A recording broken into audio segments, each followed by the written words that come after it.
아니 저는 근데 진짜 앞에서도 꿈 같은 이야기라고 얘기했고 상상하기 힘들다고 얘기했는데 베네수엘라 치는 트럼프 이야기해 봅니다. 특수 작전에 들어갔습니다. 미군 특수 작전에 들어가면서 베네수엘라의 현직 대통령 마두로 대통령 부부를 이렇게 사뿐히 들어다가 뉴욕으로 갖다 놨어요. 저는 이거 보면서 현직 대통령을 미국이 왜 이래도 돼? 국제사회 이거 당연히 이거 법에 저촉되는 거 아니야? 이런 약간 겁이 났거든요. 우리 변호사님께서는 어떻게 보셨나요? 아니 근데 일단은 참 아주 정광석화처럼 미국에서 이제 트럼프가 전반적인 이 상황을 지휘를 했다고 해요. 근데 거의 무슨 뭐 전략 시뮬레이션 무슨 게임 하듯이 트럼프가 안방에서 다 이렇게 조율을 해가지고 실제로 베네수엘라에 미군이 들어가가지고 네. 현직 대통령입니다. 베네수엘라에 물론 독재자긴 합니다만은 어쨌든 현직입니다. 근데 마두로를 체포를 해버린 거예요. 첫 번째 놀란 거는 아까 우리 앵커님 말씀하신 대로 지금 국제법이 다 있고 국제 규범이라는 게 있는데 진짜 미국 이렇게 함부로 해도 되는가? 나 너무 깜짝 놀랐어요. 첫 번째 가짜 뉴스인 줄 알았습니다. 네, 그리고 두 번째는 야 진짜 미군의 이 작전 수행 능력이라는 거는 진짜 굉장히 우리의 그 상상을 좀 초월한다. 이게 네. 현실이 됐기 때문에 아마 그런 걸 많이 느끼셨을 텐데, 그러니까 저는 아무래도 이 전 세계 질서가 지금 미국도 특히나 트럼프 체제 2기에 들어오면서 기존의 이 규범의 질서가 완전히 지금 힘의 질서로 재편되고 있는 거는 사실인 것 같고요. 이게 앞으로 어떤 영향력을 미칠 것이냐. 저희가 왜 웃었냐면요. 여기도 뭐 들어오는 건물이 거 아니야, 흔들리고 지금? 있어요. 죄송해요. 나 제가 나 무조건 심장이 떨리네. 잘못했어요. 트럼프 지금은 아니에요. 제발. 우리는 체포하지 말아주세요. 예, 우리 아닙니다. Don't move. 네, 예, don't move. 아니 갑자기 쿵쿵 소리가 나가지고 난 깜짝 놀랐네요. 심장 떨려. 하지만 우리 네네네. 해내잖아. 이 아, 열악한 이겨내야죠. 환경 그렇습니다. 이겨냅니다. 이겨낼 수 있습니다. 더 집중하겠습니다. 맞습니다. 네, 더 집중하겠습니다. 포커스. 예. 욕한 줄 알았어요. 너무 깜짝 놀랐어요. 아유. 지금. 나도 욕하는 줄 알았는데 영어로. 1절 저는 예. 백악관이 아닙니다. 아니, 욕 안 좋은 합니다. 말만 쓰시니까 우리 김 아, 예, 선생님. 그럼요. 아니 그래서 일단은 네. 힘의 질서로 바뀌는 상황이 지금 우리 대통령께서도 중국에 또 국빈 방문하고 계시잖아요. 네. 이게 어떤 영향력을 미칠지 아마 그 부분이 지금 가장 큰 관심사 아닐까. 아니 힘의 그런 생각이 영역으로 듭니다. 바뀌는 건 바뀌는 건데 늘 힘의 영역이 있었고 그 흐름대로 가긴 했는데 이건 너무 힘이잖아요. 어우 초강력이죠. 그 이거는. 초강력, 그냥 초강력 카드. 그냥 들어간 거야 그냥 들어가는 특수부대가. 거예요. 와. 물론 여러 근데 그 제가 가짜 뉴스인지는 모르겠는데 이 마두로 대통령이 그 전날까지만 하더라도 미국한테 유화적인 입장을 표명을 했고, 아. 네, 뭔가 미국이랑 협상은 아니지만 뭔가 협력이 가능한 것처럼 이렇게 모습을 보였는데도 불구하고 아이 됐고 우리는 쳐들어간다. 근데 바로 그냥 압송 이렇게 됐다는 거예요. 몇 시간만 이거 3시간? 하여튼 몇 시간 안 걸렸어요 그냥 하는데. 네네. 바로 체포해서. 준비를 오래 해왔다는 게 이전에도 계속 외신에 나왔었습니다. 근데 저는 이제 여러분 안녕하세요. 오늘 빨간펜 선생님, 기추자 선생님 등장합니다. 빨간펜 저 처음 1절 봤어요. 아는 게 없는 똥강아지 기추자 어린이는요. 오늘 또 공부를 무지하게 열심히 했어요. 야. 그러니까 아까 독서실인 줄 알았어요. 진짜. 공부해야 됩니다. 국제 정세에 대해서 아주 1절 아는 게 없어요, 제가. 저도 그래서 없어요. 그날 급하게 공부하거든요. 잘 들어보실라우? 예예 들어갑니다. 귀 쫑긋하고.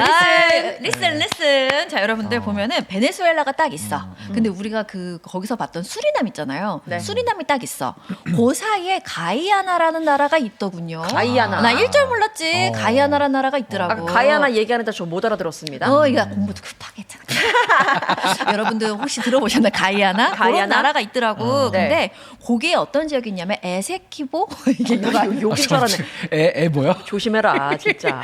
아니 그 나라 이름이 그런데 지역 이름인데 에세키보라는 에세키보? 지역이 있어요. 예, 예. 근데 거기에 엄청나게 석유가 많으니까 심해 유전이 발견된 거예요. 석유 키워드 나옵니다. 베네수엘라가 저기가 아주 기깔나네. 그래서 눈독을 싹 들이고 있었던 거예요. 그래서 거기가 분쟁 지역이 됐대. 근데 베네수엘라가 석유가 겁나 많이 나는데 네네. 거기가 질이 무지 안 많아. 좋답디다. 아. 그래서 이 정제하는데 돈이 많이 드는데 거기서 나오는 거는 질이 그렇게 좋다는 거예요. 아이고, 싹 눈치고. 알자구만. 그렇지. 야. 그래서 저거 어떻게 할까 하다가 싹 뺏어오는 거를 한 거야 자기네끼리 땅땅땅. 근데 거기를 봤더니 그 에세키보 지역이 누가 잡고 있냐면 미국의 엑슨모빌이 고기를 싹 잡고 있었던 거예요. 알짜를. 그렇지. 근데 자꾸 베네수엘라가 그거를 탐내고 결국은 자기네 영토로 넣으려고 하니 하니? 미국이 이 녀석들 봐라. 요 에스키보 봐라. 요 내 에스키보를 그렇게 해서 어. 돈 때문에 그렇죠. 결국은 네. 명분은 뭐 체포가 어떻고 네네네. 까불어대지만 결국 석유, 결국 돈이다. 그렇습니다. 요렇게 푸니까 아주 그래서 쉽죠. 그 마두로 대통령이 그 석유 부분에 있어서 약간 협상의 여지 어느 정도 공간을 준 것으로 보이더라고요. 근데 그거는 일절 듣지 않았다라고 보여지기도 하고요. 그 보면요, 지금 사실 미국은 그간에 뭐 중남미는 물론이고 중동까지 어떤 방금 말씀하신 석유라든지 이런저런 이익이 있다면 바로 레짐 체인지, 그러니까 바로 그냥 힘으로 눌러버린 일을 보여주긴 했었잖아요. 근데 계속 우리가 참 믿기 힘들다는 거는 지금이 2025년이라는 거지. 그렇지. 지난 20세기에는 이런 일들이 있었으나 2025년에도 이런 일을 벌인다는 것, 힘의 논리를 그냥 보여주는 것, 이게 트럼프는 왜 이런 선택을 했을까? 이건 궁금하더라고요. 왜냐면 트럼프는 아무리 무지막지해 보여도 비즈니스적인 이 계산이 늘 서 있는 사람이기 때문에 그렇죠. 이런 힘의 논리를 노골적으로 보여주는 척은 하지만 이렇게 실행을 하는 거는 쉽지 않았을 텐데 이렇게 선택을 한 배경은 뭐라고 생각하세요? 그러니까 이제 이익이 저희는? 돼야 이제 하는 네. 건데 지금 이 트럼프 입장에서는 지금 내치가 좀 어렵잖아요. 그러니까 아무래도 이 마두로를 통해 가지고 시선을 외부로 좀 네. 돌리려는 이제 국내 정치적인 그런 욕구가 좀 있었을 것 같고 네. 아까 우리 기 선생님 말씀해 주신 대로 석유 문제가 돈 문제가 우리가 봤을 때는 요게 실질 아니냐. 네. 근데 이제 트럼프는 명분으로는 마약 유통을 가지고 이거 마두로 체포해야 된다. 이렇게 지금 명분은 걸고 있거든요. 그러고 있잖아요. 그런 네. 차이가 있고 또 하나는 이게 좀 세계 질서적으로 보면은 지금 중국의 영향력이 상당히 커지고 있어요. 특히 네. 아프리카도 그렇고 뭐 아랍도 그렇고 그리고 남미까지도 지금 중국의 영향력이 커지고 있는 상황 속에서 네. 미국 입장에서는 이 아메리카 대륙, 북아메리카 또 남아메리카까지는 이거 우리 영역이다. 이거 우리가 지켜야 된다라는 좀 그런 확고한 생각이 있었던 것 같고 지금 미국 입장에서는 이 베네수엘라뿐만 아니라 쿠바라든지 또 콜롬비아라든지 이게 반미 성향을 띠면서 어떻게 보면 중국과 친하게 지내려고 하는 이쪽 세력에 대해서는 한 명은 좀 뻗대를 보여줘야 된다. 이 주유소 습격 사건처럼 네. 베네수엘라 한번 이거 제대로 한 놈만 팬다, 마두로를 일단. 한번 딱 보여주면은 나머지 지금 쿠바도 좀 조용해질 수 있겠다. 이런 생각이 좀 들어가지고 조금 이게 다소간에 매우 무리한 전략이고 뭐 국제법상의 여러 문제 사항이 나올 거를 트럼프도 뻔히 예상은 했지만 네. 본인이 얻을 이익이 훨씬 더 크다라는 네. 판단 속에서 일단은 작전을 실행한 걸로 보여집니다. 네. 저는 트럼프가 움직이는 건 늘 돈이라고 생각하거든요. 그렇죠. 그 돈을 따라갈 때 자신의 지지율도 함께 움직인다고 생각을 해요. 그 사람 머릿속엔 돈이라고 생각하는데 그거를 흐름을 보면 방금 말씀드린 것처럼 지금 타이밍이 딱 지금이 조건이 딱 맞아서 그런 것 같아요. 왜냐하면 그 가야나 지역에 에스키보 그 나오는 게 원래는 저만한 게 유전이 있어라는 거 발견된 건 꽤 됐지만 이제 돈 되는 시점이 지금이라 그러더라고. 이제 돈이 좀 될라 그러는데 저 녀석들이 나라 차원에서 우리가 하려는 엑스모빌 거를 가져간다 이 말이야. 지금이야. 지금 쳐야 된다. 왜냐하면 내가 이제 진짜 자산을 쌓을 때가 왔는데 저 녀석들 안 되겠네. 돈 될 시점 지금이다. 저는 그렇게 보고요. 네. 마두로가 그 합병하는 거를 국민투표로 밀어붙였더라고요. 그렇기 때문에 저 녀석을 제거해야겠다. 그 타이밍, 돈 타이밍이라는 거. 그다음에 트럼프는 늘 그렇듯이 자신의 국내 지지율이 떨어지거나 이럴 때 강한 카드를 꺼내는 거. 혹은 그치. 또 앱스타인 파일 같은 것도 계속 지금 나오는데 그걸 한 번에 할 수 있는 것 그렇죠. 뭐가 있겠습니까? 그거 강력하게 한 방 치는 것이 굉장히 잘 들어먹는 카드라는 걸 일찍이 알고 있다. 그리고 저는 사실 이 모든 것들이 수신자가 누구라고 생각하냐면 중국이라고 생각해요. 중국. 중국. 왜냐하면 베네수엘라 관련된 석유는 지금 중국이 다 소비하고 있는 입장에서 잘 들어 중국. 잘 보고 있지? 얘네들은 내가 매조지할 수 있다. 네네. 라는 카드를 지금 우리가 전 세계가 보고 있지만 결국은 중국만을 향해서 이야기하는 것이 아닌가. 저는 그렇게 보고 있습니다. 네. 근데 이때 한번 또 한마디를 얻는 사람이 등장을 합니다. 준석, 이준석. 예, 이제 눈 갈아 끼울 준비하시고요, 여러분. 예. 이준석 개혁신당 대표가 한마디를 얹었는데 이 논리라면, 그러니까 미국의 논리라면 북한 김정은 국무위원장에게도 같이 적용될 수 있다. 그리고 이게 우리에게 무슨 의미인지 고민하게 된다라고 했습니다. 이렇게 한마디를 얻는 이유, 그리고 이 맥락 속에 숨겨진 의미는 뭘까요? 근데 이준석이라는 정치인은 그냥 나라가 망하기를 바라고 나라가 망해도 자기에게만 어떤 포커스, 언론의 관심 그리고 표만 된다라고 하면은 그냥 해버리는 반정치의 상징이거든요. 있거든요. 네. 아니 이번에도 마두로 사건이 이게 간단하게 볼 게 아닙니다. 제가 서두에 말씀드린 대로 그동안에 그래도 유엔을 중심으로 해서 또 미국의 다자주의를 중심으로 해서 규범의 질서가 그래도 우리 이 전 세계 질서를 그나마 안정적으로 관리해 오던 것이 네. 이제는 힘의 질서로 바뀌고 있는 이 상당히 중요한 변곡점인 상황에서 그럼 갑자기 이준석 입장에서는 아니 그러면 이제 앞으로 김정은도 뭐 이렇게 되겠네? 라는 네네네. 식으로 뭔가 화두를 던지면서 이 불안 정세를 이 조장하는 이런 모습을 보면서 일단은 베네수엘라랑 지금 대한민국은 완벽히 상황이 다릅니다. 네네. 그러니까 베네수엘라 같은 경우는 이제 미국이 본인의 아메리카 대륙을 관리하는 차원에서 한 것이고 우리 한반도 같은 경우는 중국, 러시아, 대한민국, 일본이 첨예하게 상충되는 그 이해관계 속에서 미국이 이런 작전을 할 수조차가 없는데 네. 그걸 가지고 김정은을 꺼내가지고 뭔가 이런 공포 분위기를 조성하면서 예. 이걸 가지고 아마 이재명 정부가 좀 상당히 곤혹스러운 처지에 빠지기를 좀 바라는 아마 그쵸. 그런 의도가 배겨 있다고 생각이 들어요. 그러면서 정확한 의도를 정확한 어떤 입장을 밝혀라. 그 정보가 왜 밝힙니까? 그러니까요. 이럴 때 어떻게 정확한 입장을 밝히는 아니 건 무슨 아니지. 뭐 이준석 마두로 친구입니까? 아니 뭐 어느 나라 싸우면은 진짜 국정 한번 보고 싶은 거예요. 아니 대한민국 국민이면은 아니 놀랄 네. 일이고 미국에 대해서도 우리가 동맹국으로서 한미 동맹은 강화하면서 미국의 잘못된 거는 또 우리가 지적할 수 있어야 저는 올바른 동맹 관계로 네, 간다고 네. 보거든요. 그 대통령께서 지금 중국 가 계시는데 갑자기 마두로 사건을 김정은하고 엮어가지고 정부가 입장을 내라? 그러니까 입장을 낼 필요가 없는 걸 내라고 하면서 그렇죠. 뭔가 이런 복잡한 외교 질서가 재편되는 과정에서 네. 뭔가 이재명 정부를 좀 더 궁지에 몰기 위한 그런 의도를 뻔하게 좀 드러내고 있어가지고 네. 시간 나면 그냥 낮잠을 자는 게 낫겠다 이준석이 그런 생각도 좀 듭니다. 아니, 잠이 부족한 것 같아 내가 볼 때는 시간이 굉장히 남는다면 신박한, 네, 잠을 자는 게 표현이었습니다. 좋겠다. 아이, 좋습니다. 네. 진짜 맞는 게 우리나라 언론에서도 그런 마찬가지인데요. 네. 그 트럼프가 체포라는 단어를 썼다고 해서 우리가 그대로 체포를 갖고 올 이유는 없어요. 맞아, 왜 체포입니까? 그렇지. 체포할 권리가 그들에게 있어요. 그럼 뭐라고 해야 될까? 납치죠. 네네. 이게 카테고리를 크게 봐야 돼요. 마두로가 독재자냐 아니냐 판단은 각자 하는 거예요. 그 카테고리 따로 있는 거고 그렇기 때문에 미국이 어떤 나라에 개입을 해서 그 대통령을 납치한다? 이건 다른 차원의 문제입니다. 그렇죠. 그러면 반드시 나눠서 이야기를 해야 되는 것이고 트럼프 입에서 나오는 그가 어떠한 실리를 쫓는지 그것은 다르겠지만 어쨌거나 트럼프가 내세우는 그 명분을 그대로 따옴표를 따서 받아줄 이유 전혀 없고 네. 그 언론도 마찬가지지만 그러네. 그것과 결을 마찬가지로 하는 게 방금 말씀드린 이준석 또는 국민의힘인 거예요. 국민의힘 논평 나온 거 보셨습니까? 우리가 이런 식으로 하면 대한민국도 베네수엘라 된다가 논평이에요. 난 너무 놀랬잖아. 무슨 말을 하는지 난 도무지 알 수가 없는 상황인데 그러니까 알아서 미국이 납작 기어라는 거예요. 왜 미국이 그렇게 행동하는 게 잘못됐다. 국제법을 완전 우리가 지금 벗어났고 미국은 그것을 벗어난 잘못된 행동이라는 논평은 전혀 없어요. 주권 침해를 하고 있다는 논평은 전혀 없습니다. 납작 엎드려야 됩니까? 나경원은 더 심해요.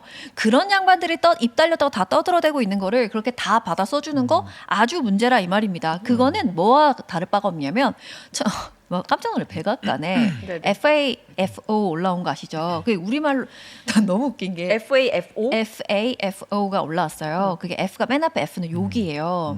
그게 우리나라에서 마치 청와대에 존나 까불지마 뒤진다라고 적어놓은 거야 청와대에. 그거를 백악관에 그렇게 올라온 겁니다.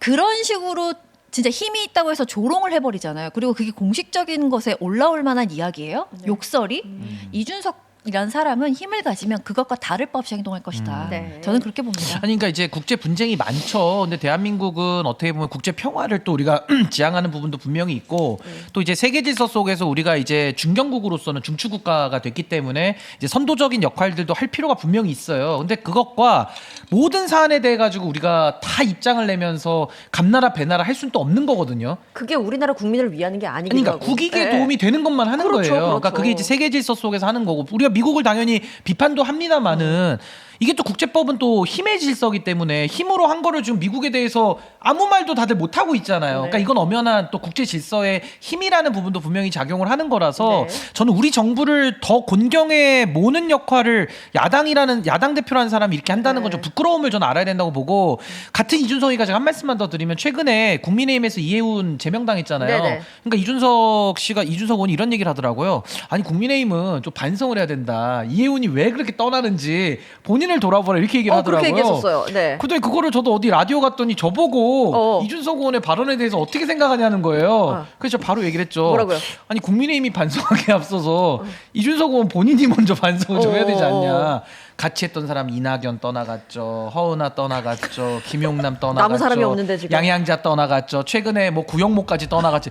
뭐 하는 사람만 족족 다 떠나가. 금태섭도 신인규 떠나가고. 떠나갔죠. 저는 이제 애초에 시작을 당하지 않았기 때문에 저는 좀 빼주십시오. 우리 묘행권님께서 기분 시점을 나빠했어. 지금 시점을 뒤섞으시는데 저는 탈당 선배입니다 제가. 참고로. 그래요. 2023년 10월 오케이. 25일. 제가 실수했습니다. 이거 굉장히 제가 피디님 방송 날 더 진행이 안 될 것 같은데. 제가 결별했다니요. 혼인 신고를 해야 뭐 이혼도 하는 거지 내가 아무것도 안 했는데. 그래서 아무튼 국민의힘의 반성을 요구하기에 앞서서 자기 쪽부터 떠나간 사람들 왜 떠나갔는지를 스스로 반성하고 지적해라. 아하. 그런 것처럼 조금 에이. 이 이슈도 너무 이렇게 좀 정치 공학적으로 이렇게 들이대는 거는 보기 안 좋다. 저 지금 방금 피노키오지님이 이제 여러 말씀을 주시는데 네. 답변을 좀 드리겠습니다. 뭐라고 저한테 이제 하셨는데? 뭐 오지랖이다, 뭐 미국이 그럴만하다, 뭐 이런 식의 말씀이신 것 같아요. 근데 저는 이제 그렇게 생각합니다. 저 윤석열 정말 싫어합니다. 윤석열이 독재를 꿈꾸는 자였다고 생각을 합니다. 그렇죠. 그래서 우리가 우리의 힘으로 탄핵을 해 나갔습니다. 우리는 지금 그 절차대로 가고 있는 거고 그것과 별개로 만약에 윤석열이란 자가 독재를 저지르려고 할 때 미국이 개입해서 윤석열을 데려간다? 그럼 우리가 박수를 칩니까? 전혀 그렇지 않아요. 별개의 다른 문제지. 문제 당연하죠. 그렇죠. 별개죠. 그러니까 한국에 대입하면 너무 바로 이해가 됩니다. 어느 날 갑자기 내가 아무리 윤석열을 싫어도 트럼프가 와서 윤석열을 데려간다. 그리고 이 윤석열이라는 한국 대통령은 민주주의를 훼손했다면서 미국이 개입을 한다면 네. 그리고서 민주 정권이 들어설 때까지 우리가 관리하겠다. 정권 아유, 말도 이양까지 안 되죠. 있을 수 없는 일입니다. 맞아. 내정 간섭이야, 그거는. 만약 당연하죠. 윤석열이 지금 대단한 사고를 일으켜가지고 미국이 윤석열을 그냥 데리고 간다. 이거는 있을 수 없죠. 있을 수 없는 아니 일이지. 때리더라도 고모스를 우리가 들어야지. 그렇지. 그걸 트럼프가 들 아니 자격은 없어. 얼려서 우리가 호스를 때려야지. 쳐도 우리가 치는 그렇지. 것이고 만약에 네. 트럼프가 와서 삼성, 뭐 SK 하이닉스, 네. 현대 같은 그런 핵심 산업들 미국 기업들이 들어가서 정상화 시키겠다고 한다. 네. 이거 말 됩니까? 안 말이 안 되죠. 되죠. 안 되는 거잖아요. 그럼 네. 별개의 문제인 겁니다. 맞아요. 그래서 그 원칙에 대해서 말씀을 드리는 겁니다. 네, 정확하십니다. 피노키오님이 기추자를 딱 집어가지고 뭐라고 하셨네요. 그래서 딱 집어서 말씀드렸어요. 네. 예, 저는 딱딱 집어가지고 서로 아이, 얘기합니다. 그럼요. 또 핀셋 네, 방송입니다. 감사합니다. 아이, 좋습니다. 아니 근데 보니까 아까 전에 처음에 뭐 주변 곁다리 이야기긴 한데 맨 처음에 이 마두라 대통령이 뭐 헬기였었나요? 그때 모습이 딱 사진으로 공개된 다음에 많은 사람들이 이건 AI다. 이거는 딥페이크다. 이렇게 아닐 텐데 지금 가짜 뉴스가 막 퍼지고 있다라고 했는데 그게 진짜였잖아요. 진짜이면서 그 마두로가 입고 있던 나이키 추리닝 추리닝. 그 이름이 테크플러스 뭐 이건데 이게 지금 품절이래요 온라인. 그래요? 난 이런 현상도 너무 웃긴 것 같아. 한 벌에 아마 39만 원, 29만 원 뭐 요 정도 하는 건데 이것도 난리가 나고 있다. 불티나게 팔리고 있다. 네네 그러고 있다고 합니다. 그리고 사실 이 마두로가 뭐 반미인데 반미주의 성향을 갖고 있으면서 나이키를 입고 있었다. 뭐 이런 지역적인 문제까지도 아하. 화제가 되면서 참 파란을 일으키고 있는 것 같습니다. 근데 쇼킹한 여러모로. 사건은 맞죠. 쇼킹입니다 네, 진짜. 쇼킹한 사건은 맞죠. 네, 그렇습니다.